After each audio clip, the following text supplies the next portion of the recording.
तो स्वागत है आपका द नॉलेज कैश के डिजिटल प्लेटफॉर्म पे। तो आज मैं अपने न्यू सीरीज का न्यू प्लेलिस्ट है, न्यू सीरीज के स्टार्ट के लिए सबसे पहले जो चैप्टर इंट्रोड्यूस कर रहा हूँ वो है haloalkanes and haloarenes. ठीक है। तो आज हम haloalkanes and haloarenes अपना स्टार्ट करने जा रहे हैं। ये उसका फर्स्ट एपिसोड है। ठीक है। तो फर्स्ट एपिसोड में सबसे पहले हम क्या क्या चीजें देखने वाले हैं पहले देखिए। फर्स्ट एपिसोड के अंदर हम अपना haloalkanes and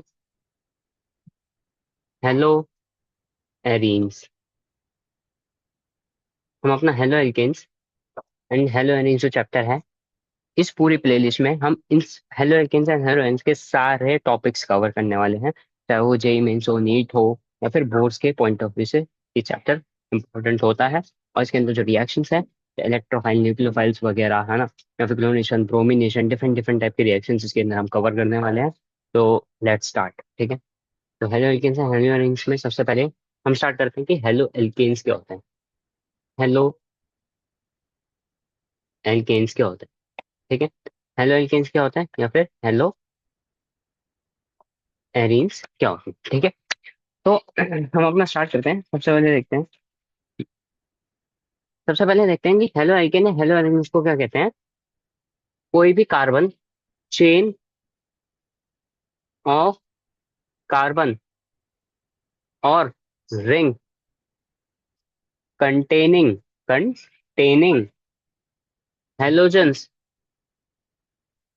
halogens in it is called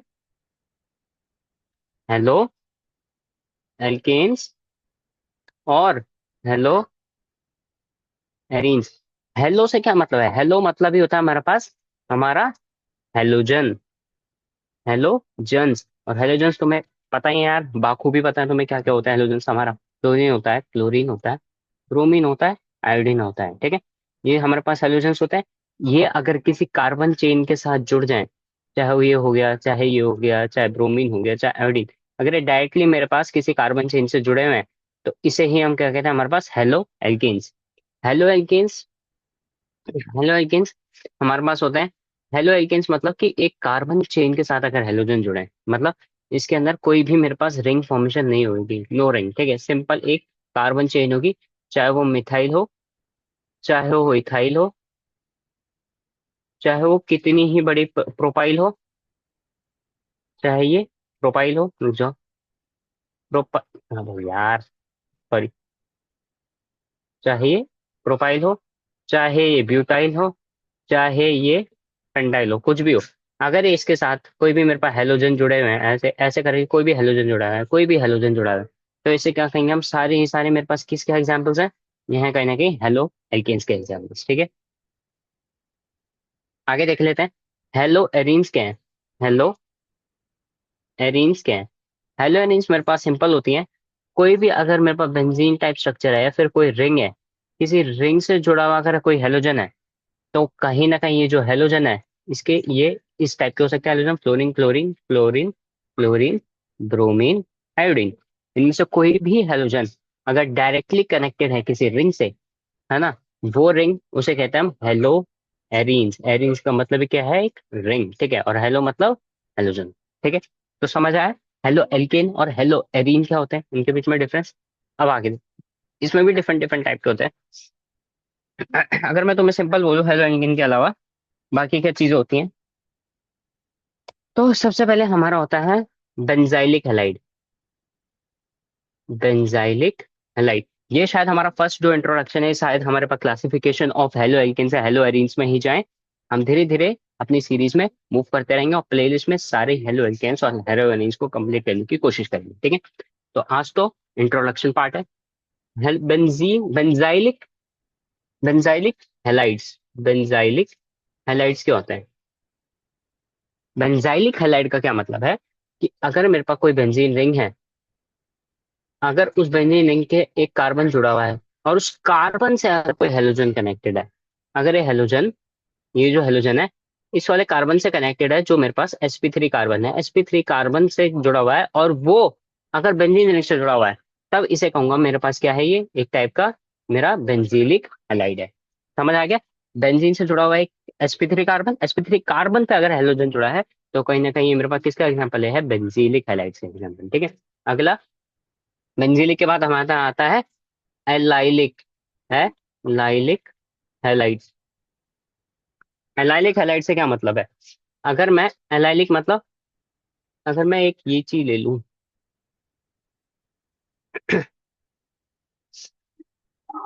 हाँ, ये हेलोजन दिख रहा है, इसके बगल में एक sp3 कार्बन। उस sp3 कार्बन पे अगर मेरे पास एक डबल बॉन्ड प्रेजेंट है तो उसे कहूंगा मैं एलाइलिक। मेरा क्या है? ये है मेरे पास एलाइलिक हैलाइड। एलाइलिक हैलाइड क्यों? एलाइल मतलब डबल बॉन्ड, मतलब sp2 कार्बन के बगल में, sp2, ये sp2 है मेरे पास कार्बन, sp2 कार्बन के बगल में sp3 कार्बन, और sp3 कार्बन से ही मेरे पास अगर हेलोजन जुड़ा हुआ है तो कहीं ना कहीं मेरे पास किसका एग्जाम्पल है? ये है मेरे पास हैलाइलिक हैलाइड्स का एग्जाम्पल। ठीक है। इसमें जो हेलोजन था ये sp3 कार्बन से जुड़ा था, और sp3 कार्बन पूरी रिंग से जुड़ा हुआ था। एक तरीके का ये भी मेरा एलाइलिक ही है। ये भी type of type of allylic he halide है, टाइप ऑफ एलाइलिक हैलाइड है।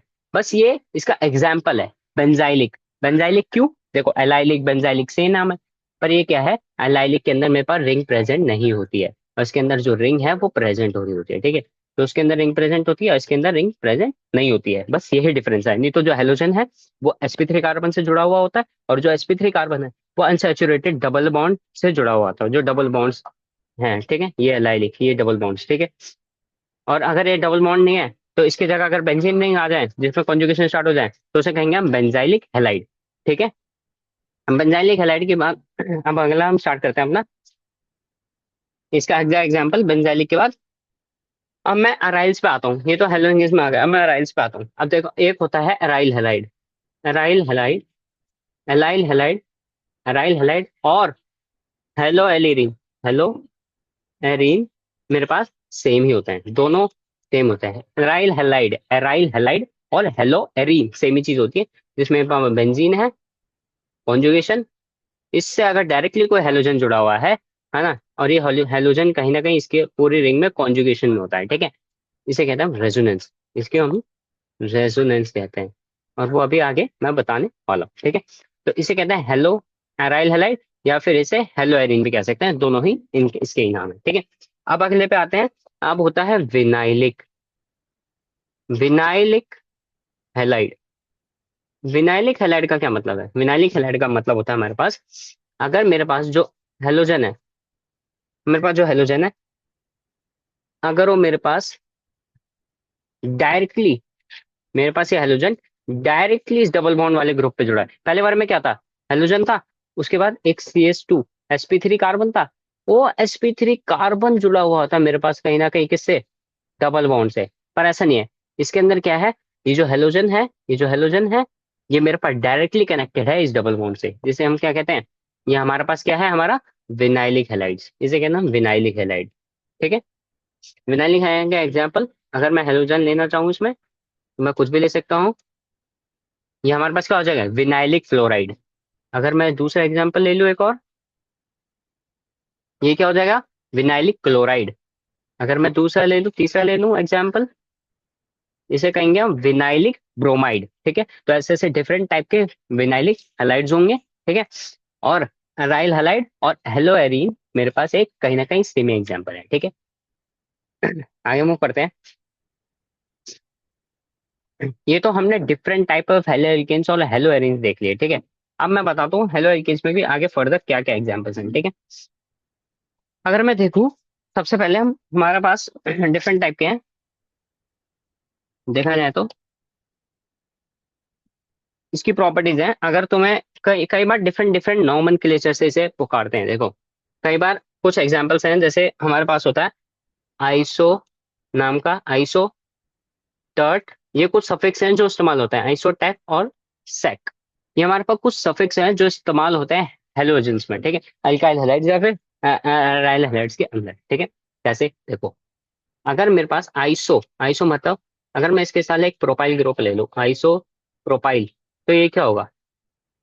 प्रोपाइल का मतलब तो सबको पता ही है, प्रोपाइल मतलब कहीं ना कहीं CH3 CH2 CH3 ये 3 कार्बन की चेन।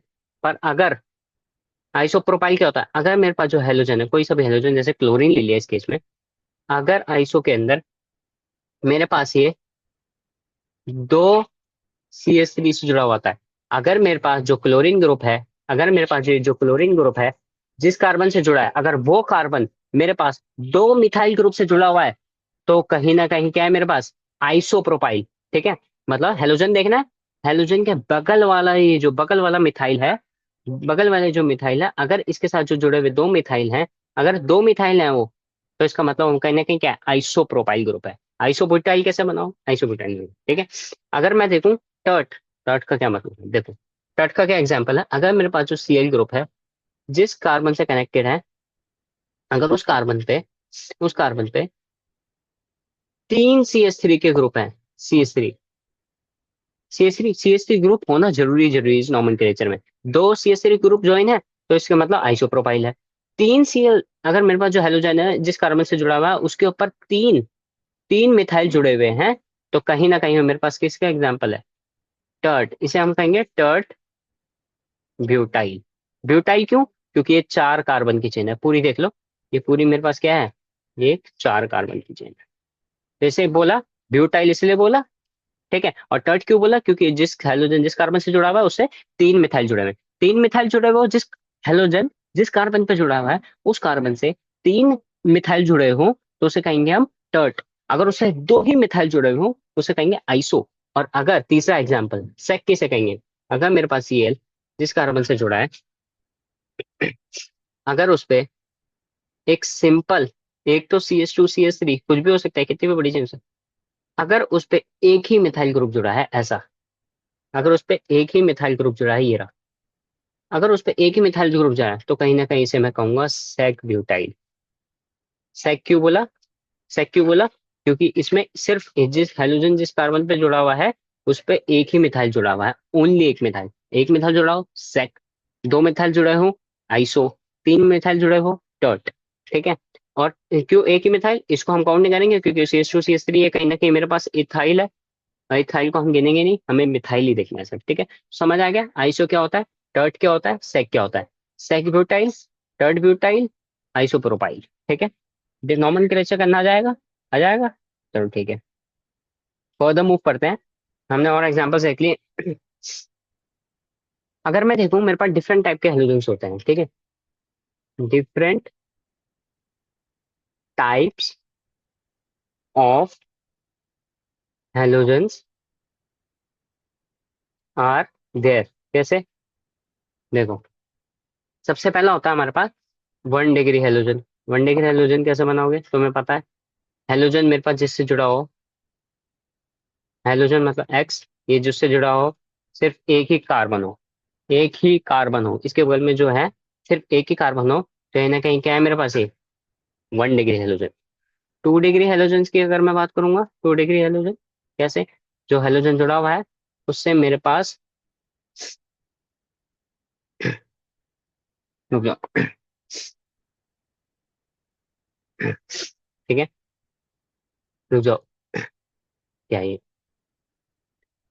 इसको कैसे देखेंगे 2 डिग्री, अगर मेरे पास जो हेलोजन जिस कार्बन से जुड़ा हुआ है उसके पास 2 चेन है, 2 अगल बगल कार्बन है, तो इस हेलोजन को देखो, ये मेरे पास 2 डिग्री है। 2 डिग्री क्यों है, ये जो कार्बन है इसके अगल बगल 2 मिथाइल ग्रुप्स हैं। ठीक है, तो ये कहीं ना क्या है, किसका एग्जाम्पल है,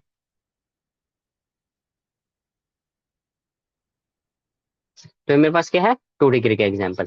अगर 3 डिग्री का एग्जाम्पल क्या है, 3 डिग्री हेलोजन, 3 डिग्री हेलोजन हो गए मेरे पास, अगर मेरे पास हेलोजन के अगल बगल 3 कार्बन चेन हो, 3 कार्बन चेन, तो ये क्या है मेरे पास, हेलोजन के से जिससे जुड़ा हुआ हो 3 कार्बन से जुड़ा हुआ, कहीं ना कहीं ये 3 डिग्री होगा। ठीक है, समझ आ गया, 1 डिग्री 2 डिग्री 3 डिग्री, ये तो पता ही होगा यार तुम्हें। ठीक है, 12th क्लास में आ गए, इतना तो नॉलेज होनी चाहिए, 1 डिग्री 2 डिग्री या 3 डिग्री होता क्या है। ठीक है, मतलब कि हेलोजन जिस भी कार्बन से जुड़ा है उसके नेबरिंग में कितने मिथाइल या कितने कार्बन चेन जुड़ी हुई है, वो डिसाइड करता है हमारे पास 1 डिग्री 2 डिग्री या 3 डिग्री। ठीक है, तो डिग्रीज तो देख ली, अब सिंपल सी बात करते हैं कि हमारे पास फॉर्मेशन, ठीक है, हमारे पास क्या है, फॉर्मेशन ऑफ हेलो एल्केन्स, कि यार ये हेलो एल्केन्स फॉर्म कैसे होता है यार, ये तो देख ले। तो हेलो एल्केन्स या हेलो एरिन्स दोनों चीजें बनेंगी। सबसे पहले हम देखते हैं formation of halo alkane and haloarenes. ठीक है, तो सबसे पहले हम स्टार्ट करते हैं अपना formation of halo alkane and hello arenes. इसके अंदर हमारे पास क्या टॉपिक है? सबसे पहले हेलो एल्केन्स बनाते हैं from from alkane from alkane to haloalkanes. कैसे? देखो, हमें बनाना है हेलोजन के साथ कोई भी एक आर ग्रुप जुड़ा हुआ हो। ये कैसे फॉर्म करे? देखो, एल्केन मतलब कोई भी मिथेन ले लेता हूँ, एल्केन है ना, मिथेन तुम्हें मिथा है ना, मिथेन एल्केन, CH4 मिथेन। ये भी यार बताना पड़ रहा है यार कैसे लोग, ठीक है। मिथेन, इथेन क्या है? इथेन। ऐसे अगर 3 कार्बन चेन जुड़े हुए हो, ये प्रोपेन। अगर 4 कार्बन जुड़े हो, ब्यूटेन। ठीक है, ये एग्जाम्पल समझ आ गए? आगे मूव करते हैं। मिथेन, अगर मैं मिथेन की रिएक्शन सिंपल हेलोजन से करवा रहा हूं और सनलाइट के प्रेजेंस में कराता हूँ, मतलब सॉरी हीट नहीं है, ये तो हीट का सिंपल हो गया। सनलाइट, इसे कहते हैं हम सनलाइट की प्रेजेंस, जिसे एच न्यू से रिप्रेजेंट करते हैं। सनलाइट क्या है? Energy, energy also H into new. H new कहीं ना कहीं रिप्रेजेंट करता है मेरे पास सनलाइट को, ठीक है। अगर मैं मीथेन की रिएक्शन हेलोजन से करवाता हूँ, है ना, डाई हेलोजन, Cl2 से रिएक्शन करवाऊँ, ये reaction through through radical through radical mechanism move करती है, थ्रू रेडिकल मैकेनिज्म। और ये मैकेनिज्म तुम्हारे सिलेबस में है नहीं, तुम बस देखो रिएक्शन प्रोसीड कैसे होती है। अगर मैं देखूं नीचे ऐसे इलेबरेट करूं, तो ये मेरे पास कार्बन, उस पे 3 हाइड्रोजन जुड़े हुए हैं। अब इससे जो हाइड्रोजन जुड़े हुए हैं, Cl2 के साथ रिएक्शन, Cl2 मान लो ये एक रेडिकल फॉर्म करती है, Cl। ठीक है, रेडिकल होता है मेरे पास electron deficient group, electron deficient group. ठीक है, इलेक्ट्रॉन डेफिशिएंट, ठीक है। अब यहाँ से मेरे पास एक हेलोजन निकलेगा, सिंपल एक Cl, एक हाइड्रोजन को रिप्लेस करेगा मेरे पास कार्बन चेन में से, जहाँ पे एक मिथाइन दे रखा है, ठीक है। चेन रिप्लेस करा, रिप्लेस करने के बाद पीछे क्या रह गया? CH3, ये एक रेडिकल। और रेडिकल रेडिकल आपस में रिएक्ट करेंगे, कैसे करते हैं देखो। CH3 रेडिकल, Cl का रेडिकल, इधर इधर, मेरे पास बनता है CH3Cl। पीछे क्या रह जाता है मेरे पास? एक H निकला है यहाँ से, यहाँ से निकला एक H, यहाँ से निकला Cl, आपस में बॉन्ड, HCl। ये भी रेडिकल था, ये भी रेडिकल था, ये इधर, एक बॉन्ड फॉर्मेशन हो गया। तो कहीं ना कहीं देखो, एल्केन मतलब मिथेन लिया था, उसने Cl2 के साथ रिएक्शन करी, और एक Cl एक हाइड्रोजन को रिप्लेस करेगा उस चेन में से, और क्या फॉर्म करेगा? Alkyl halide. क्या है ये हमारे पास? ये हमारे पास मिथाइल मिथाइल क्लोराइड। इसका हम क्या नाम है? Methyl chloride. समझ आया? है ना, या फिर क्लोरोमीथेन भी कह सकते हैं इसे, या तो इसे हम कहते हैं मिथाइल क्लोराइड, और इसका क्या नाम और आयुपैक नेम भी, क्लोरोमीथेन। ये दोनों इसके ही नाम है, ठीक है, ये दोनों इसके ही नाम, ठीक है। समझ आ गया कैसा होगा? चलो, अब ये तो मिथेन से तो सिंपल रिएक्शन थी। आगे बड़ा कोई कॉम्प्लेक्स दूसरा मॉलिक्यूल लेते हैं। अगर मैं दूसरा मॉलिक्यूल की बात करूं, अगर मैं इसमें लूं, तो मेरे को मुश्किल मॉलिक्यूल लेना पड़ेगा। अगर मैं प्रोपेन ले लूं, ये ले लूं, अरे यार तुम्हें 12th के भी तो तुम्हें ऐसे थोड़ी समझ आ। CH3, CH2, CH3। अगर मेरे पास प्रोपेन है, तो याद रखना देखो, अगर मैं Cl2 किसके साथ रिएक्शन कराऊंगा सनलाइट के प्रेजेंस में, तो तुम कहोगे सनलाइट, तो तुम कहोगे कहीं ना कहीं कि ये जो Cl है, ये या वाले हाइड्रोजन को रिप्लेस करें, या वाले हाइड्रोजन को रिप्लेस करें, या ये। पर एक बात बताऊं, मेरे पास ये हाइड्रोजन और ये हाइड्रोजन, दोनों अगर तुम्हें देख रहा होगा तो ये दोनों सेम ही है। दोनों का सेम नेचर है, यहाँ से भी CH2, दोनों से CH2 जुड़ा हुआ है, दोनों पे तीन तीन H है। ये दोनों मेरे पास जो, ये जो एकदम किनारे में एटम है ना टर्मिनल कार्बन से, जो टर्मिनल कार्बन से ये दोनों सेम है। मतलब दो जगह अटैक हो सकता है इसके, दो चीजें फॉर्म हो सकती है, ठीक है।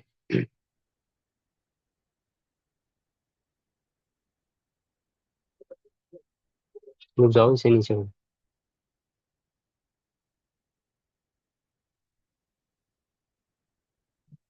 ठीक है, इसका क्या फॉर्म हो सकता है, या तो ये बीच वाले कार्बन पे आ जाए, पहले बीच वाले कार्बन पर अटैक करके देख लेते हैं।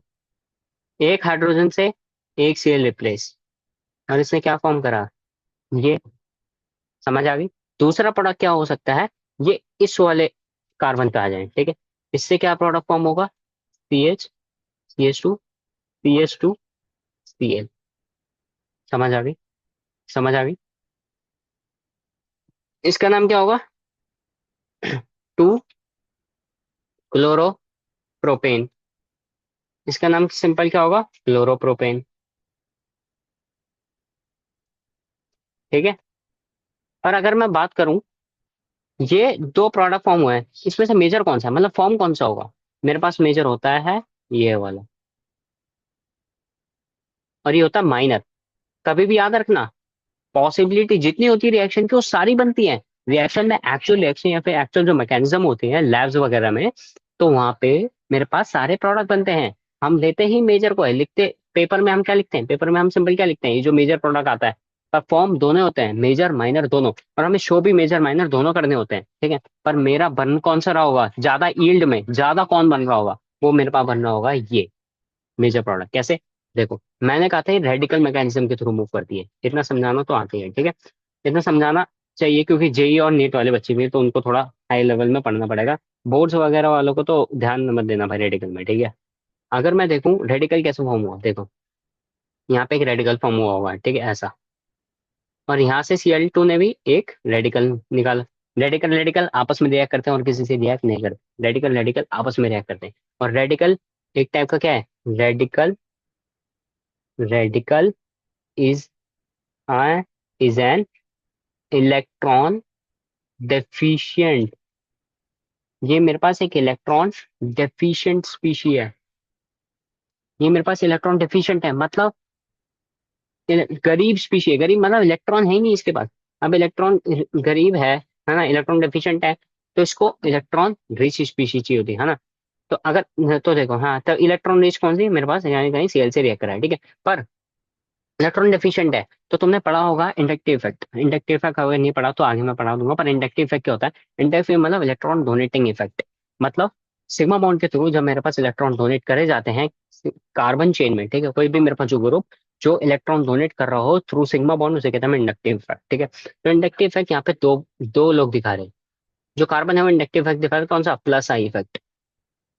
ये दोनों मेरे पास प्लस साइड इफेक्ट हो, मतलब ये मेरे पास इलेक्ट्रॉन डेफिशिएंट है। इसको इलेक्ट्रॉन डेफिशिएंट टेंडेंसी डिक्रीज कौन कर रहा होगा, मतलब इसे इलेक्ट्रॉन रिच, इसे इलेक्ट्रॉन दे रहे हैं, तो इलेक्ट्रॉन देंगे तो ये मेरे पास क्या हो जाएगा, मेरे पास स्टेबल हो जाएगा। इसके पास जितने ज्यादा इलेक्ट्रॉन डोनेटिंग ग्रुप जुड़े हुए होंगे उतना ज्यादा मेरे पास रेडिकल स्टेबल बनेगा, उतना ज्यादा ये कंपाउंड फॉर्म होने की टेंडेंसी या यील्ड मेरे पास ज्यादा आ रही होगी, ठीक है।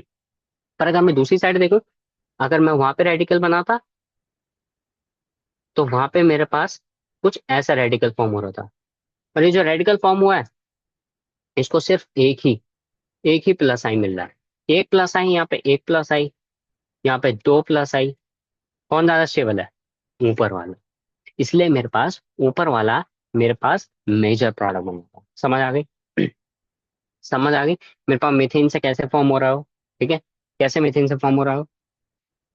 अपना सेकंड उस पे चलते हैं।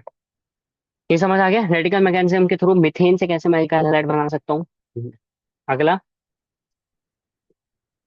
अगली रिएक्शन की तरफ मूव करते हैं कि अगला हम कैसे बना सकते हैं।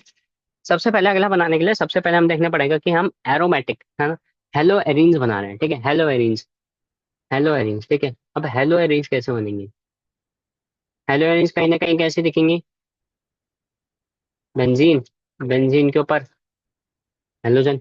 अब बेंजीन ढूंढो, मतलब कहीं ना कहीं मुझे बेंजीन के साथ हेलोजन की रिएक्शन करनी पड़ेगी। तभी मेरे को ये हेलोजन बनता हुआ दिख रहा होगा। पर ये बनेगा कैसे, देखो। सबसे पहले मुझे देखना पड़ेगा बेंजीन रिएक्ट कैसे करता है, ठीक है। बेंजीन होते क्या है, मतलब कौन कौन से ग्रुप जुड़ के मुझे बेंजीन नेचर डिफाइन कर रहे होंगे, ठीक है। अगर मैं देखूं, इलेक्ट्रॉन डोनेटिंग और इलेक्ट्रॉन विड्रॉइंग नेचर समझा देते हैं, ठीक है। अगर मेरे पास बेंजीन के ऊपर कोई भी ग्रुप लगा है, ठीक है, वो दो टाइप के ग्रुप हो सकते हैं। एक हो सकता है ये ग्रुप मेरे पास, एक हो सकता है मेरे पास ये ग्रुप इलेक्ट्रॉन डोनेटिंग ग्रुप हो, या फिर ये ग्रुप इलेक्ट्रॉन विड्रॉइंग ग्रुप हो।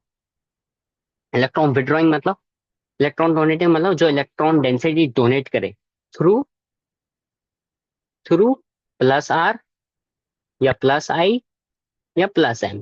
तुम्हें प्लस एम पढ़ने की जरूरत नहीं है, पर मैं भी बता दूं, तुम्हें प्लस आर और प्लस आई इफेक्ट देखने पड़ेंगे, ठीक है। समझना पड़ेगा, पहचानना आना चाहिए तुम्हें, प्लस आर है, प्लस आई है, माइनस एम है, कुछ है क्या है, जो भी है, ठीक है।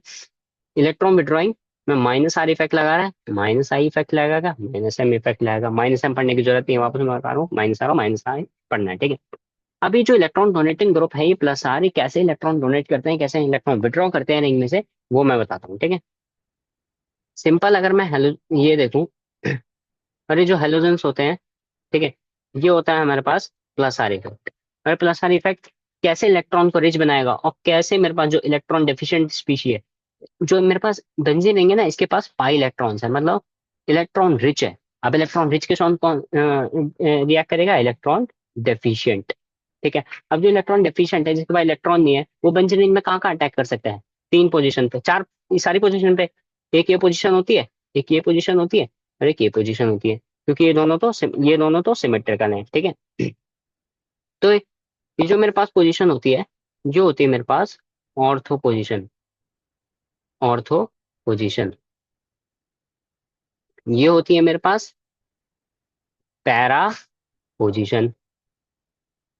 ये होती है मेरे पास मेटा पोजीशन, बेंजीन रिंग के अंदर, इन बेंजीन रिंग, ठीक है। अभी जो मेरा इलेक्ट्रॉन डोनेटिंग ग्रुप लगा है प्लस आर ग्रुप, ये कैसे इलेक्ट्रॉन डेंसिटी कहाँ कहाँ पे, देखो। मेरे जो इलेक्ट्रोफाइल है ना, इलेक्ट्रॉन डेफिशिएंट, याद रखना, ये जो इलेक्ट्रॉन डेफिशिएंट स्पीशी है, इलेक्ट्रॉन डेफिशिएंट मतलब जिसके पास इलेक्ट्रॉन प्रेजेंट नहीं है, जो इलेक्ट्रॉन डेफिशिएंट स्पीशी है, वो मेरे पास कहीं ना कहीं electron go towards electron rich centre. और इलेक्ट्रॉन रिच सेंटर क्या होता है, अगर मेरे पास इलेक्ट्रॉन डोनेटिंग ग्रुप लगा है, तो मेरे पास इलेक्ट्रॉन डेंसिटी मेरे पास इन जगहों पे आ जाती है, ऑर्थो पैरा पोजिशन पे, ठीक है। ऑर्थो पैरा पोजिशन में मेरे पास नेगेटिव चार्ज आ रहा होता है, और जितना ज्यादा नेगेटिव चार्ज आ रहा होगा, उतना ज्यादा इलेक्ट्रॉन डेफिशिएंट उस पर अटैक कर रहा होगा। पर अगर बाहर से इलेक्ट्रॉन आ रहा है, और अगर मेरे पास ये विड्रॉ कर ले चेन में से, जब ये ग्रुप इलेक्ट्रॉन विड्रॉइंग हो और सारी इलेक्ट्रॉन डेंसिटी विड्रॉ कर ले, तो मेरे पास हर जगह पॉजिटिव चार्ज बन रहा होता है इन जगहों पे। जब पॉजिटिव चार्ज बनेगा तो पॉजिटिव पॉजिटिव आपस में रिएक्ट नहीं करते, पर उस टाइम पे वो कहाँ रिएक्ट करेंगे, मेरे पास वो मेटा पोजिशन पे जाते हैं, Meta position. And Meta position is electron rich position, ठीक है। तो एक बार देख लेते हैं रेजोनेटिंग स्ट्रक्चर बना के कि कैसे इलेक्ट्रॉन डोनेट करते हैं और कैसे ऑर्थो पैरा पोजिशन पे इलेक्ट्रॉन डेंसिटी आ रही होती है बेंजीन पे, ठीक है। अगर मेरे पास हेलोजन है, इसके पास lone pair of electron present है, ये कैसे करेगा, ये करता है डोनेट, ये इधर डिलोकलाइज, समझ आ गया कैसे होता है। अगर मेरे पास ये हेलोजन है, कोई भी इलेक्ट्रॉन डोनेटिंग स्पीशी है, इसके बगल में, इसके बगल में अगर मेरे पास ऐसा कोई टाइप का ग्रुप है, हेलोजन है, जिसके पास इलेक्ट्रॉन रिच स्पीशी के बगल में ही जस्ट अगर मेरे को हेलोजन दिख जाए, वो डबल बॉन्ड दिख जाए, और इसके बगल में भी डबल बॉन्ड दिख जाए, मतलब ऑल्टरनेटिवली, ऑल्टरनेटिवली मतलब एक डबल बॉन्ड, उसके बाद एक सिंगल बॉन्ड, उसके बाद डबल बॉन्ड, उसके बाद सिंगल बॉन्ड, ऐसे ऐसे टाइप में प्रेजेंट है। तो कैसे मूव करते हैं, ये इधर आएंगे, डबल बॉन्ड बन जाएगा, ये डबल बॉन्ड इधर शिफ्ट होगा, और ये इधर चार्ज आ जाएगा, ठीक है। और कैसे बनेगी इसके रेजोनेटिंग फॉर्म, पॉजिटिव चार्ज, ये डबल बॉन्ड इधर, ये इधर शिफ्ट हो गया था, और इसमें नेगेटिव चार्ज। डबल बॉन्ड जब कार्बन के ऊपर आएगा तो नेगेटिव चार्ज क्रिएट करेगा, और जब lone pair double bond form करेगा, तब उसके ऊपर पॉजिटिव चार्ज आ रहा होगा। ठीक है, समझ आ गया? तो देखो, अगर मैं इसकी रेजोनेंस स्ट्रक्चर बनाऊं तो कैसे बन रही होगी? ये इधर double bond X, positive charge आ गया होगा इसके ऊपर। ठीक है, और यहाँ पे नेगेटिव चार्ज। अब कैसे मूव करेगा? देखो, ये इधर, ये इस कार्बन के ऊपर। तो कैसे? बड़ा बना देता हूँ ताकि दिख जाए आप सभी को। ठीक है, ये इधर, यहाँ पे नेगेटिव चार्ज क्रिएट कर दिया, तो कार्बोकैटायन, यहाँ पे एल्कीन, कार्बोकैटायन। ठीक है, अगला रेजोनेंस स्ट्रक्चर, ये इधर डीलोकलाइज, ये इधर डीलोकलाइज, मतलब सॉरी, ये इसके ऊपर। ठीक है, इसके ऊपर, तो double bond, negative charge, halogens, ये। अब मेरे पास क्या होता है? ये इधर, ये वापस ऊपर। तो कैसा है रेजोनेंस स्ट्रक्चर मिला मुझे? ये ये ये, जहाँ पे डबल बॉन्ड नहीं था वहां पे अब डबल बॉन्ड आ चुका है। ठीक है, वापस मेरे पास पुराना स्ट्रक्चर मेरे को वापस मिल चुका है। ठीक है, तो इसे कहते हैं हम मेरी resonating structures. All are resonating structures. सारी क्या है मेरे पास? रेजोनेटिंग स्ट्रक्चर्स हैं। अब रेजोनेटिंग स्ट्रक्चर में अगर तुम गौर करो तो मेरे पास नेगेटिव चार्ज कहाँ कहाँ आ रहा है? एक तो इस पोजीशन पे, एक इस पोजीशन पे, एक इस पोजीशन पे, मतलब ऑर्थो पैरा पोजीशन। अगर मेरे पास ये इलेक्ट्रॉन डोनेटिंग ग्रुप लगा बेंजीन के ऊपर, तो तुम्हें समझ आ गया, जब इलेक्ट्रॉन डोनेटिंग ग्रुप लगते हैं तो इलेक्ट्रॉन डेंसिटी फेंकता है। इलेक्ट्रॉन डेंसिटी बेंजीन में फेंका, तो किस किस जगह पे इलेक्ट्रॉन इलेक्ट्रॉन डेंसिटी ज्यादा हो रही होगी? कहाँ पे? ऑर्थो एंड पैरा पोजीशन पे। ऑर्थो एंड पैरा पोजीशन पे आर इलेक्ट्रॉन रिच पोजीशन। समझ आ गया? मतलब ये जो मेरे पास ऑर्थो पैरा पोजिशंस होती है ना, ये हो गई ऑर्थो, और ये पैरा, ये भी ऑर्थो। तो ये जो मेरी ऑर्थो पैरा पोजिशंस है ना, ये इलेक्ट्रॉन रिच पोजिशंस हो गई। इसलिए हम जो इलेक्ट्रॉन डोनेटिंग ग्रुप लगा है ना, इसे हम कहते हैं ortho and para directing groups. समझ रहे हो? तो इसका मतलब कभी भी मेरे पास जो इलेक्ट्रॉन डेफिशिएंट स्पीशीज अगर बेंजीन पे अटैक करेगी, तो जो इलेक्ट्रॉन डोनेटिंग ग्रुप्स लगे हैं ना, वो रिएक्शन और ज्यादा फास्ट कर रहे होंगे। मतलब इलेक्ट्रॉन डेंसिटी जितनी ज्यादा इंक्रीज हो रही होगी, इलेक्ट्रॉन डेंसिटी मेरे पास जितनी ज्यादा इंक्रीज हो रही होगी, किसमें? बेंजीन रिंग के ऊपर और तो पैरा पोजीशन पे, उतना ज्यादा इलेक्ट्रॉन डेफिशिएंट स्पीशीज का अटैक ज्यादा हो रहा होगा। ठीक है, समझ आ गई? तो आज का लेक्चर होप करता हूँ आपको अच्छा लगा हो, है ना? आज के लेक्चर में मैंने टाइप्स ऑफ हेलोजेंस क्या क्या होते हैं, है ना, 1 degree halogen, 2 degree halogen, sec sec butyl वगैरह, सेक प्रोपाइल, टर्ट, है ना, आइसोप्रोपाइल वगैरह, benzylic, vinylic, different type of halogens, and preparation of haloalkanes. Haloalkane कैसे प्रिपेयर होगा, किस हेलोइल्केन्स कैसे प्रिपेयर होगा? मेरे पास मीथेन से, है ना, मीथेन से प्रिपेयर कराया थ्रू रेडिकल मैकेनिज्म। और हेलो एरीन्स में कैसे फॉर्म होगा, है ना, हेलो एरीन्स कैसे फॉर्म होगी, वो मैंने बताया है, जस्ट स्टार्ट करा है। कैसे मेरे पास ऑर्थो पैरा डायरेक्टिंग ग्रुप और मेटा डायरेक्टिंग ग्रुप फॉर्म हो रहे होते हैं, electron donating group, electron withdrawing group, ये तुम्हें पता नहीं है, तो इसलिए मैं बेसिक से लेके चल रहा हूँ चीजें। ठीक है, तो होप करता हूँ आपको ये लेक्चर अच्छा लगा हो तो लाइक करें, शेयर करें और सब्सक्राइब करें द नॉलेज कैश को। ऐसे ही यहाँ पे अच्छे अच्छे टॉपिक्स आपको कंसाइज फॉर्म में और अच्छे फॉर्म में और पूरी मैकेनिज्म के थ्रू पढ़ाई जाते हैं। ठीक है, बाय बाय।